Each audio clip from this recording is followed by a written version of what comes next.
Firman Tuhan untuk renungan hari ini, yang diambil dari 2 Samuel 15 ayat 30 sampai ayat 37, dan tema renungan kita adalah pemimpin yang tahu, tanpa Tuhan, dia lemah. Apa yang kita baca dari firman Tuhan hari ini? Firman Tuhan hari ini menceritakan tentang Daud, mendaki Bukit Zaitun sambil menangis, kepalanya ditutupi selubung, dan dia berjalan tanpa alas kaki. Tindakan Daud diikuti oleh para pengikutnya. Ketika nyawanya dalam bahaya, dan dia harus melarikan diri, Daud masih meluangkan waktu untuk berhenti di puncak Bukit Zaitun, melihat kembali Yerusalem dan kemah suci, serta menyembah Tuhan. Daud tahu betul bahwa menyembah Tuhan itu penting, bahkan dalam situasi kritis sekalipun. Menangis dan menutupi kepala, serta bertelanjang kaki, adalah simbol berkabung. Daud berduka atas tragedi untuk rakyatnya, untuk keluarganya, dan untuk dirinya sendiri. Ini adalah tragedi yang sangat besar, untuk ditanggung sendiri. Daud menghubungkan tragedi ini dengan dosa-dosa yang dia lakukan sepanjang hidupnya. Daud selalu membawa dalam hatinya perasaan dosa masa lalunya. Daud menyadari bahwa tragedi ini adalah hukuman yang pantas dia terima. Keberanian dan kemuliaan telah meninggalkannya.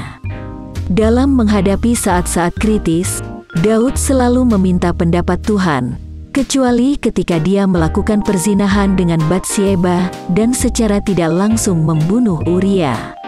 Untuk ini, Daud pantas mendapatkan hukuman mati, tetapi Tuhan mengampuni dia. Ini menunjukkan bahwa Daud adalah tebusan Allah. Pada saat itu, Daud menerima kabar bahwa Ahitofel telah bersekongkol dengan Absalom. Kemudian, dalam doanya, Daud berkata kepada Tuhan, "Gagalkanlah kiranya nasihat Ahitofel itu, ya Tuhan." Selain menangisi dosa-dosanya dan meratapi tragedi yang dihadapinya, Daud juga berdoa kepada Tuhan, agar Ahitofel memberikan nasihat yang bodoh, atau jika memberi nasihat yang baik, dianggap oleh Absalom sebagai hal yang bodoh. Daud tahu bahwa Ahitofel adalah seorang penasihat yang hebat. Dan Tuhan menjawab doa Daud dengan mendatangkan Husai, orang Arki, ke hadapan Daud. Husai adalah sahabat Daud dan juga merupakan penasihat yang dapat diandalkan. Daud meminta Husai untuk kembali ke Yerusalem dan menggagalkan nasihat Ahitofel kepada Absalom. Husai diminta bekerja sama dengan Imam Zadok dan Abiatar. Husai tiba di Yerusalem tepat pada waktu Absalom masuk ke kota itu. Dalam 2 Samuel pasal 17, diceritakan bagaimana Absalom, yang semula menerima nasihat Ahitofel, yang bisa membahayakan nyawa Daud, akhirnya menerima nasihat Husai. Ini adalah pekerjaan Tuhan, yang meneruskan kasih karunia-Nya kepada Daud. Kitab 2 Samuel 17 ayat 14, mencatat sebagai berikut, "Lalu berkatalah Absalom dan setiap orang Israel, nasihat Husai, orang Arki itu, lebih baik daripada nasihat Ahitofel. Sebab Tuhan telah memutuskan bahwa nasihat Ahitofel yang baik itu digagalkan, dengan maksud supaya Tuhan mendatangkan celaka kepada Absalom."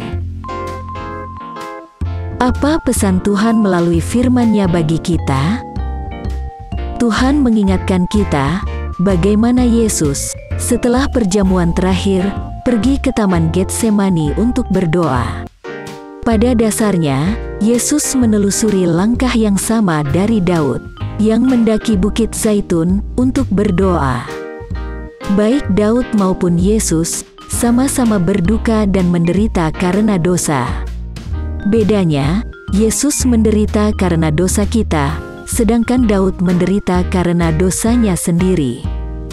Jika Absalom datang ke Yerusalem sebagai pemberontak yang licik dan jahat, dan Daud datang ke Yerusalem sebagai penakluk yang pemberani dan mulia, maka Yesus datang ke Yerusalem sebagai raja yang melayani.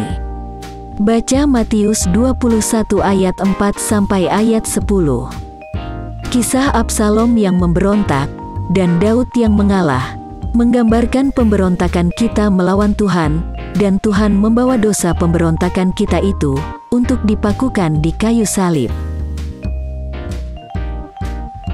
Apa yang harus kita terapkan dalam kehidupan kita?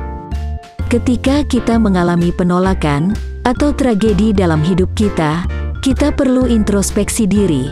Dosa apa yang belum kita akui di hadapan Tuhan dan memohon pengampunannya. Selain berdoa, memohon ampunan dan pertolongan Tuhan, kita juga membutuhkan bantuan orang lain untuk mengatasi masalah kita.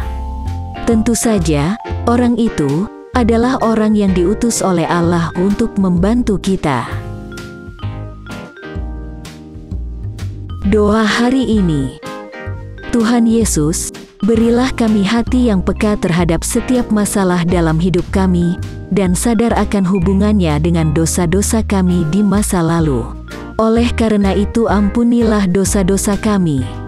Bantu kami untuk menghindari ancaman dari nasihat orang fasik, dan biarlah firman-Mu menyertai kami, yaitu, kemalangan akan mematikan orang fasik, dan siapa membenci orang benar, akan menanggung hukuman.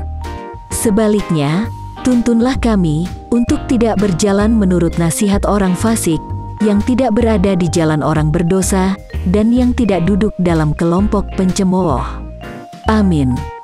Kiranya Tuhan menguatkan kita, dan kasih karunia Tuhan Yesus menyertai kita.